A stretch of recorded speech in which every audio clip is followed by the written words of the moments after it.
Assalamualaikum warahmatullahi wabarakatuh. Waalaikumsalam warahmatullahi wabarakatuh. Waalaikumsalam warahmatullahi wabarakatuh. Salam sejahtera untuk kita bersama. Selamat datang Bapak Ibu beserta undangan dan adik-adik mahasiswa baru yang bergabung bersama kami, baik di titik lokasi utama serta secara daring via aplikasi Zoom.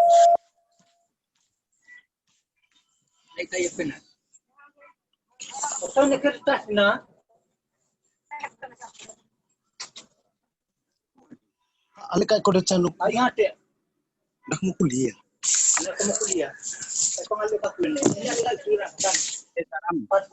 Dedis, matikan mikrofonmu, Iya, Pak. Dedis. Perlu kami Iya. informasikan Oke. kepada semua peserta untuk menaati semua aturan, tolong semua kamera diaktifkan dan juga semua audio dinonaktifkan.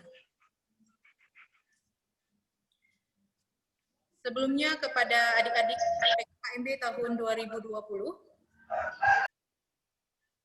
saya informasikan bahwa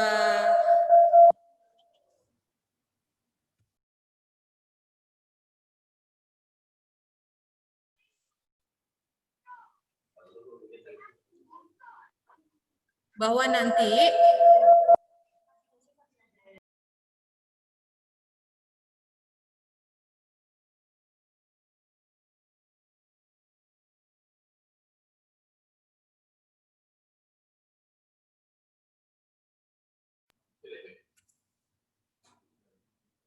halo?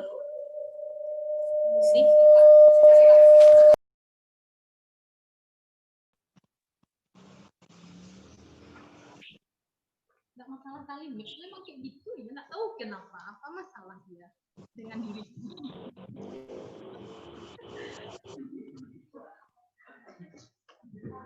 Bisa diberi 3 set.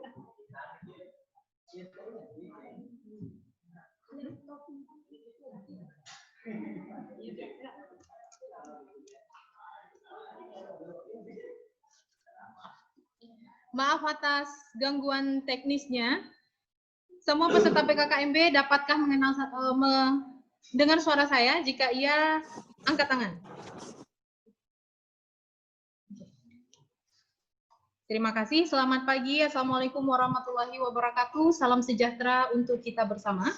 Yang terhormat Ketua Sekolah Tinggi Ilmu Administrasi LPPN Padang beserta para jajarannya, dan juga para ketua program studi, baik administrasi publik maupun administrasi bisnis yang telah bergabung bersama kami di titik lokasi utama.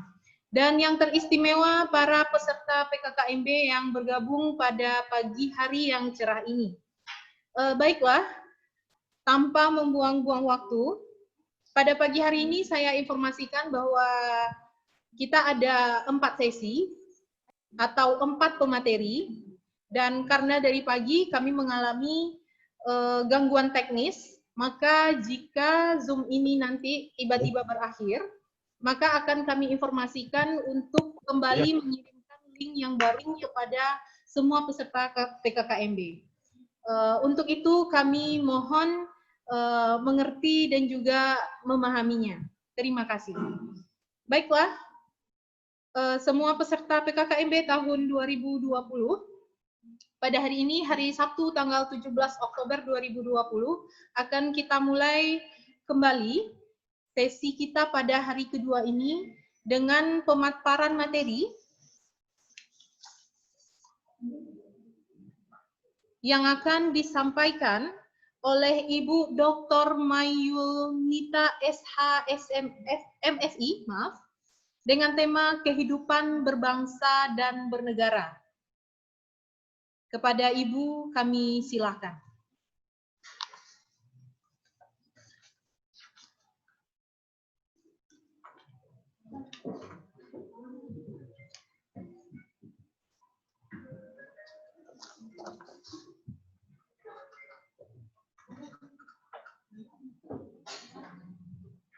Sudah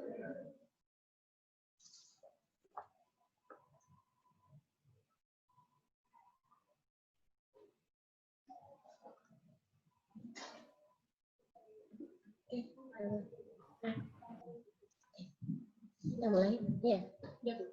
Oke, Assalamualaikum warahmatullahi wabarakatuh. Salam sejahtera untuk kita semua. Alhamdulillah wa syukurillah.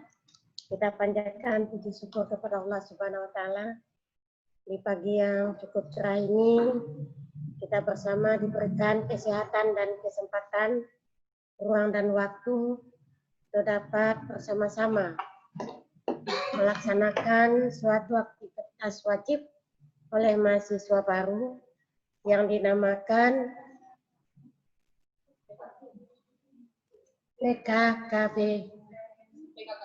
PKKMB tahun 2020-2021. Baiklah, sesuai dengan materi yang diberikan kepada saya, yaitu wawasan kebangsaan.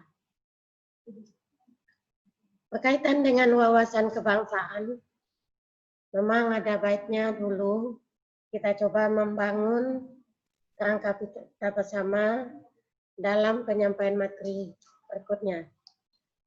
Diawali dengan pengantar, kemudian sejarah dari wawasan kebangsaan itu, kemudian nanti akan ada definisinya, memaknai wawasan kebangsaan, kemudian juga perlu kita pahami nilai-nilai dasar wawasan kebangsaan itu. Nanti akan ada unsur-unsurnya dan juga ada asasnya, yang kemudian nanti kita mencoba memahami bersama materi yang ketiganya, konsensus dasar berbangsa dan bernegara yang disampaikan dalam Pancasila dan dalam Undang-Undang Dasar 45, dan kemudian juga akan ada NKRI. Baiklah, kita mulai dengan pengantar. Wawasan kebangsaan merupakan jiwa, cita-cita atau falsafah hidup yang tidak lahir dengan sendirinya. Ia sesungguhnya merupakan hasil konstruksi dari realitas sosial dan politik yang pernah dijalani oleh bangsa kita. Next. Nah, kita mulai dengan sejarah wawasan kebangsaan. Wawasan kebangsaan saat bangsa Indonesia berjuang untuk membebaskan diri dari belenggu penjajah, yakni ada Portugis, Belanda, Inggris, dan Jepang. Ketika kita coba pahami sejarah kebangsaan kita, berapa lama kita di dalam belenggu penjajahan? Kita hitung, saya coba hitung masing-masingnya, yaitu Inggris dimulai tahun 1511. Saya ulangi dengan Portugis awalnya.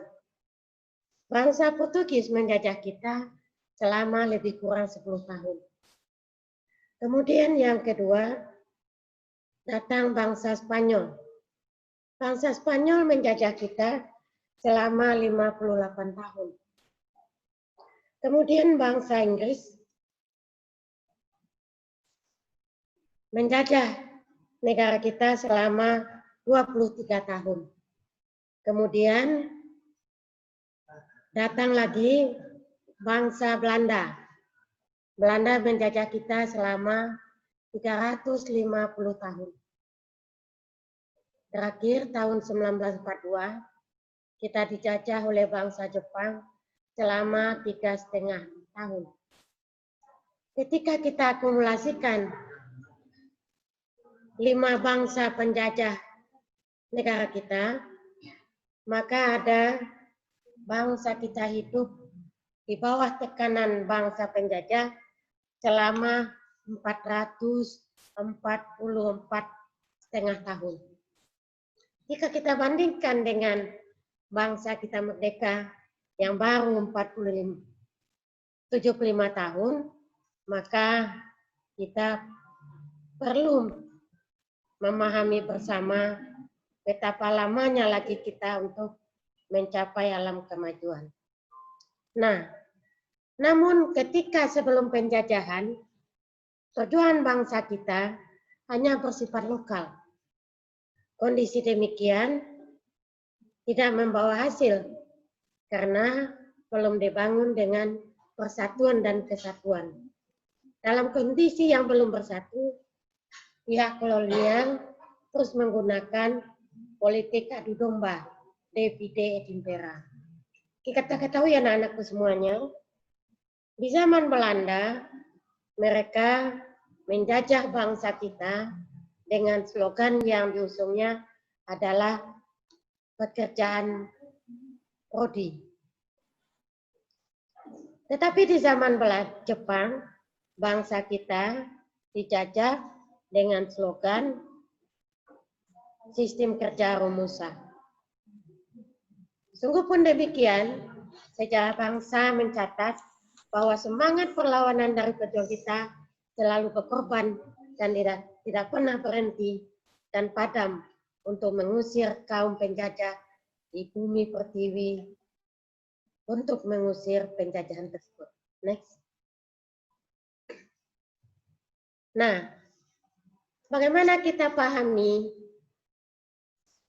penjajah dari 5 bangsa tadi? Mereka datang pertama hanya untuk berdagang.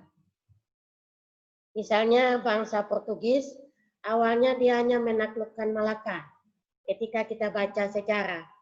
Tetapi akhirnya mereka datang ke Nusantara ini. Mereka malah menaklukkan Ternate, Banda, dan Jakarta. Pada waktu itu mereka berdagang rempah-rempah. Namun demikian, dari perdagangan mereka ingin menguasai tanah air kita yang sangat kaya dengan sumber daya alam. Bumi kita yang terletak di tengah khatulistiwa menumbuhkan banyak tumbuh-tumbuhan yang mereka inginkan, yaitu rempah-rempah. Nah, dalam kondisi yang demikian, sebelum 1908, kita tidak bisa mengalahkan kaum penjajah. Namun, pada tahun 1908, muncul semangat secara kolektif bersama yang diusung dengan Budi Utomo. Nah, untuk itu, sampai kita merdeka, sebelumnya ada semangat Sumpah Pemuda tahun 1928. Baru akhirnya ketika berkobar Perang Dunia Kedua yang membuat bangsa Jepang bertekuk lutut, maka kita pun memperjuangkan kemerdekaan di tahun 1945, tepatnya 17 Agustus tahun 45 di Gedung Pengangsan Timur nomor 56 Jakarta. Proklamator kita, Bung Karno dan Bung Hatta, memproklamirkan kemerdekaan Indonesia. Sejak saat itulah kita bebas dari belenggu penjajah Indonesia. Itu dari sejarah singkat bangsa kita. Nah, berkaitan dengan materi, kita wawasan kebangsaan. Terdiri dari kalimat wawasan dan kebangsaan. Nah, apa arti wawasan kebangsaan itu? Next. Dalam perkembangan berikutnya, pengertian wawasan kebangsaan itu muncul dari rasa sadar untuk berjuang secara nasional, yakni perjuangan yang berlandaskan kesatuan dan persatuan dari seluruh bangsa Indonesia. Kondisi tersebut diharapkan perjuangan akan memiliki nilai dorong yang kuat untuk mengusir penjajah di bumi Nusantara ini. Kesadaran di atas mendapatkan bentuk dengan lahirnya pergerakan Budi Utomo pada tanggal 20 Mei 1908. Pergerakan ini adalah fondamen dasar awal sejarah perjuangan bangsa yang bersifat nasional, yang kemudian disusul oleh banyak pergerakan dalam segala bidang, tidak hanya bidang politik, ekonomi, atau perdagangan, juga ada bidang pendidikan, kesenian, peranan wanita, mass media, dan dunia pers.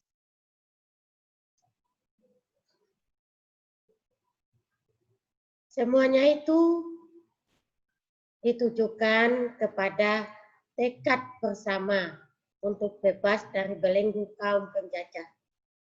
Lebih tegas lagi, semangat bersama itu diikrarkan oleh bangsa kita pada tanggal 28 Oktober 2028, yaitu satu nusa, satu bangsa, dan menjunjung tinggi bahasa persatuan bahasa Indonesia. Kuasa wawasan kebangsaan tersebut kemudian mencapai satu tonggak sejarah bersatu padunya bangsa Indonesia di bawah panji-panji kemerdekaan Indonesia, yaitu Proklamasi 17 Agustus tahun 1945.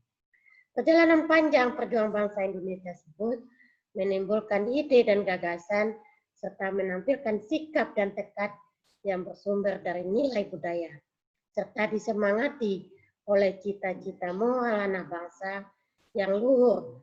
Sikap dan tekad dimaksud adalah implementasi dari wawasan kebangsaan.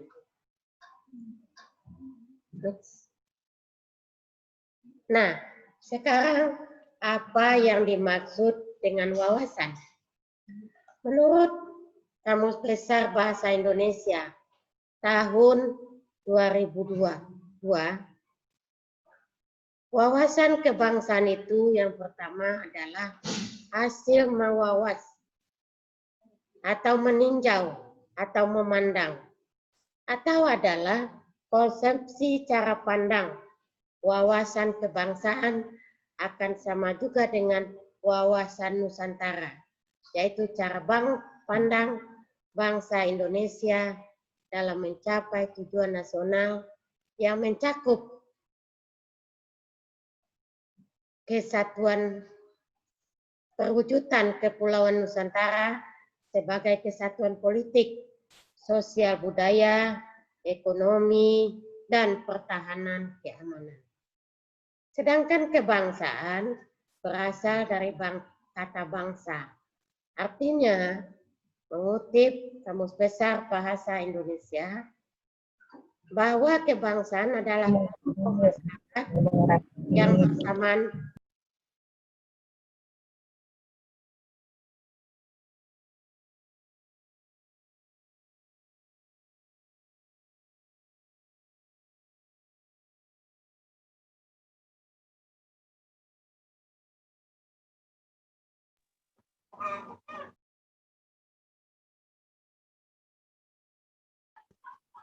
Halo. Mic-nya mengadu. Bu, saya terdengar suara Ibu, Bu. Mic-nya di Udah?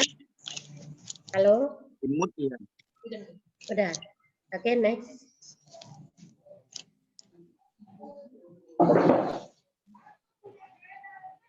Nah, dari pemahaman tadi, keberadaan Negara Kesatuan Republik Indonesia, wawasan kebangsaan adalah cara kita sebagai bangsa Indonesia di dalam memandang diri dan lingkungan sekitar dalam rangka pencapaian tujuan nasional dalam lingkup perwujudan Kepulauan Nusantara sebagai kesatuan politik, sosial budaya, ekonomi, dan pertahanan keamanan dengan berpedoman kepada falsafah Pancasila dan Undang-Undang Dasar tahun 1945.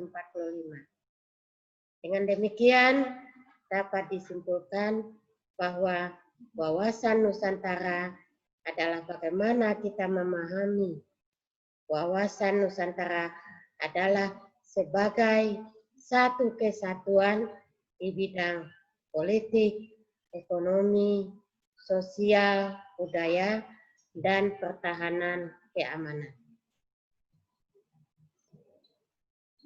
Next. Terus yang sebelum tadi.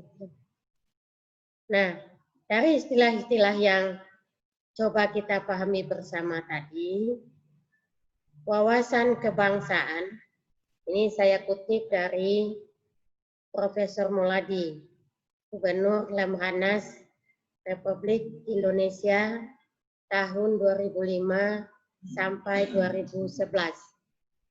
Bahwa wawasan kebangsaan adalah cara pandang bangsa Indonesia mengenai diri dan lingkungannya, mengutamakan kesatuan dan persatuan wilayah dalam penyelenggaraan kehidupan bermasyarakat, berbangsa, bernegara kesatuan, atau integrasi nasional yang bersifat kultural dan tidak hanya bernuansa struktural. Dalam hal ini mengandung satu kesatuan ideologi, satu kesatuan politik, satu kesatuan sosial, satu kesatuan budaya, dan satu kesatuan ekonomi, sekaligus satu kesatuan pertahanan dan keamanan. Dengan demikian, wawasan kebangsaan menentukan bangsa menempatkan diri dalam tata hubungan sesama bangsa dan dalam pergaulan dengan bangsa lain di dunia internasional. Jadi anak-anakku semuanya, dapat kita pahami wawasan kebangsaan itu adalah bagaimana kita melihat asal mula negara kita. Bagaimana kaum penjajah selama 444,5 tahun membelenggu negara kita, menjajah bangsa kita, yang memaksa kita, bangsa kita, hidup dalam penderitaan yang berkepanjangan. Mereka suruh kita kerja paksa, yang hasilnya mereka bawa ke negara mereka. Semuanya itu menghadirkan kemerdekaan yang coba kita rasakan saat ini. 75 tahun kita merdeka. Bagaimana kita membangun kerangka pikir kita bersama bahwa NKRI adalah harga mati. Kita generasi sekarang adalah untuk bersama-sama membimbing generasi masa depan. Generasi saya, generasi kami yang kelahiran tahun 60-an adalah untuk membimbing generasi masa depan yang sekarang Anda menuntut ilmu di perguruan tinggi, sekolah tinggi, ilmu administrasi di bawah naungan Yayasan LPPN. Itulah mungkin, next. Anak-anakku semua, wawasan kebangsaan itu merupakan konsep politik bangsa Indonesia yang memandang Indonesia sebagai satu kesatuan wilayah meliputi tanah.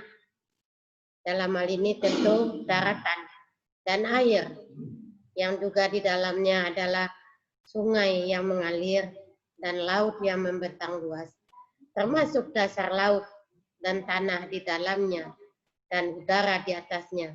Secara satu sama lain tidak bisa dipisahkan, yang mempersatukan bangsa dan negara secara menyeluruh, mencakup segenap bidang yang sudah saya sebutkan tadi. Next. Nah, apa makna wawasan Nusantara? Yang pertama, wawasan kebangsaan mengamanatkan kepada seluruh bangsa agar menempatkan persatuan, kesatuan, serta kepentingan dan keselamatan bangsa dan negara di atas kepentingan kelompok, dan kepentingan pribadi atau golongan bersama. Kemudian yang kedua, wawasan kebangsaan mengembangkan persatuan Indonesia. Sedemikian rupa, dengan demikian Bhinneka Tunggal Ika dapat selalu langgeng dalam kehidupan bangsa kita. Bhinneka Tunggal Ika kita maknai walaupun terpisah-pisah, tetapi kita tetap dalam kerangka satu kesatuan NKRI. Yang ketiga, wawasan kebangsaan tidak memberi tempat patriotisme yang licik. Artinya, anak bangsa harus hidup dengan jati diri NKRI. Kemudian yang keempat, dengan wawasan kebangsaan yang dilandasi oleh pandangan hidup Pancasila. Bangsa Indonesia telah berhasil merintis jalan menjalani tatanan kehidupan dunia. Tidak hanya hidup di dalam negara kesatuan Indonesia yang secara silih berganti, ada kelompok-kelompok yang ingin menghilangkan Pancasila di tengah bumi Indonesia. Kemudian yang kelima, NKRI yang merdeka, bersatu dan berdaulat, adil dan makmur, bertekad untuk mewujudkan bangsa yang maju dan mandiri, sejahtera, lahir dan batin, sejajar dengan bangsa yang sudah maju. Jadi ada dua hal, Ananda semua, yang perlu kita maknai dalam wawasan kebangsaan ini. Yang pertama, harus paham sejarah kenapa Indonesia merdeka. Yang kedua, harus kita maknai dalam bentuk apa kita mengisi kemerdekaan. Dilandasi dengan kesatuan dan persatuan yang dinaungi oleh tiga, berbangsa satu, bangsa Indonesia, berbahasa satu, bahasa Indonesia. Nah, semuanya itu ditujukan agar kita menjadi generasi yang selalu paham dengan sejarah, mau berbakti kepada negara, dan mau melindungi bangsa kita dari segalanya. Itulah Ananda semua materi kita hari ini. Bagi yang ada nanti yang ingin bertanya, karena waktu yang terbatas, kita akan akhiri 5 menit lagi. Mudah-mudahan walaupun hanya pengantar, ini adalah sebagai bahan bagi Ananda semua untuk melangkah ke depannya. Demikian, terima kasih. Wassalamualaikum warahmatullahi wabarakatuh. Waalaikumsalam warahmatullahi wabarakatuh. Waalaikumsalam warahmatullahi wabarakatuh. Oke, terima kasih Ibu atas pemaparannya. Baiklah adik-adik peserta PKKMB semua.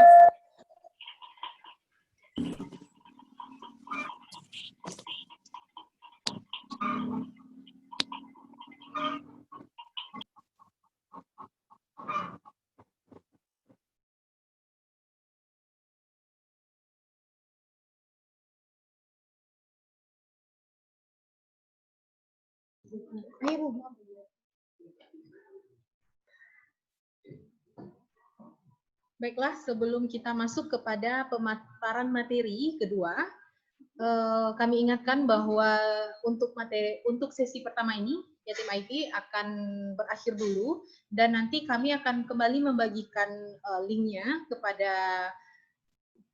kepada teman-teman mahasiswa baru 2020, dan tolong kembali diklik pada grup WhatsApp PKKMB 2020-nya. Jadi kami mohon maaf atas ketidaknyamanannya. Jadi untuk sesi pertama ini akan kita akhiri dan kita akan masuk sesi kedua dengan link Zoom yang baru. Terima kasih.